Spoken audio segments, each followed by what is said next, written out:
Pemirsa, Rumah Sakit Indonesia di Gaza, Palestina saat ini tidak beroperasi karena kondisinya rusak berat akibat serangan brutal tentara Israel. Dan situasi ini membuat sebagian masyarakat Indonesia bersemangat untuk urungan membangun kembali. Untuk mengetahui kondisi Rumah Sakit Indonesia di Gaza, kita sudah tersambung dengan Bapak Farid Thalib, Presidium Mercy.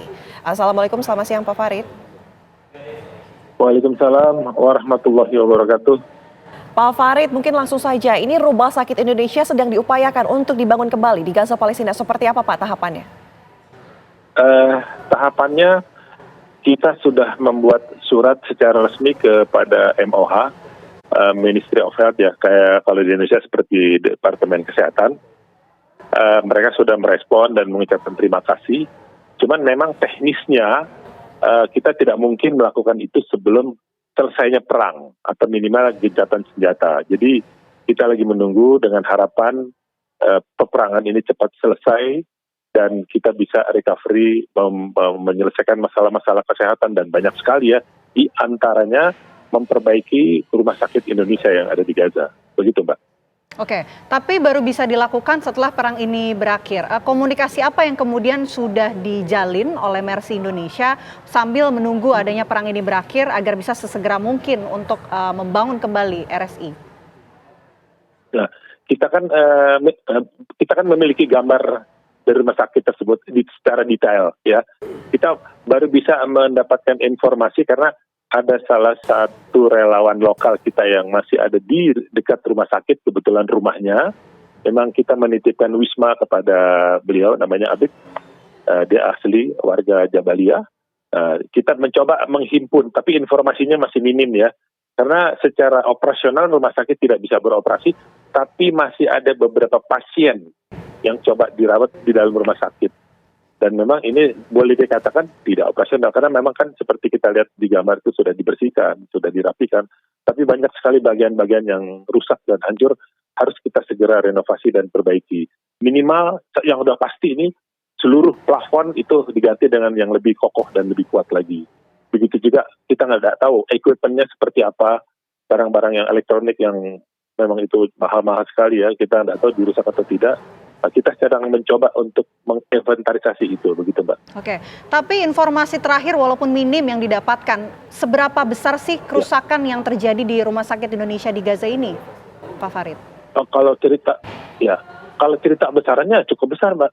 Hampir seluruh plafon hancur. Kita nggak tahu lagi salurannya seperti apa. Itu kan bukan hanya saluran listrik, ada gas, ada macam-macam di dalam plafon itu yang tertanam. Dan itu kerusakannya tuh seperti genset hampir dipastikan tidak bisa berfungsi lagi.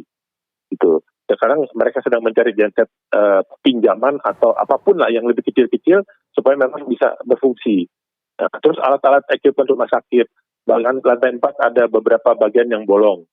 Nah, itu kan sangat serius. Kita lihat itu sekarang di halaman luar itu semua udah kayak kapal pecah ya, berantakan sekali. Itu kan kita lihat di gambar itu.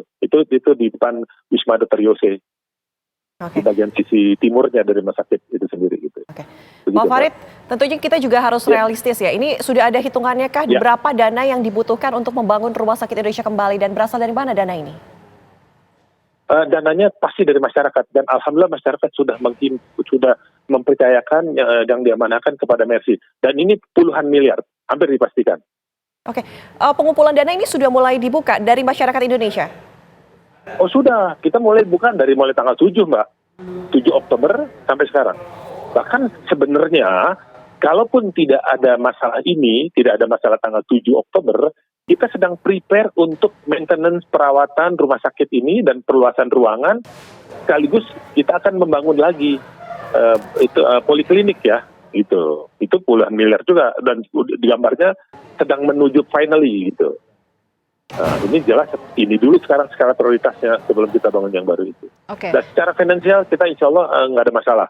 Cuman masalahnya timingnya, waktunya tentu kita harus bisa melakukan ini kan dengan segala macam perizinan dan izin tidak mungkin bisa terbit kalau pokok persoalan belum selesai. Dalam hal ini peperangan yang sedang berjalan saat ini, begitu Mbak. Itu kan tadi disinggung soal kerusakan yang terjadi di bangunan RSI yang ada di Gaza, Palestina. Bagaimana dengan alat-alat kesehatan yang ada di sana, Pak Farid? Apakah memang juga banyak yang mengalami kerusakan parah sehingga pada akhirnya harus diganti dengan yang baru? Pasti. saya yakin pasti banyak yang rusak. Sedangkan ruang ICU aja kan waktu kita dapat informasi 10 hari yang lalu sebelum mereka terevakuasi, sebelum ditembak senjata, itu dibom, ditembak ya. Itu. Di ruangan rumah yang kita sampai ada yang meninggal hampir 12 orang. Itu kan udah automatically pasti rusak lah itu alatnya, nggak mungkin nggak rusak. Oke. Begitu, Mbak. Baik, terima kasih Pak Farid. Kita harap juga ini semuanya segera selesai, gencatan senjata selamanya kembali terjadi. Kemudian harapan masyarakat Indonesia juga untuk membangun kembali rumah sakit Indonesia di Gaza Palestina ini lancar. Terima kasih. Selamat siang Pak Farid. Amin.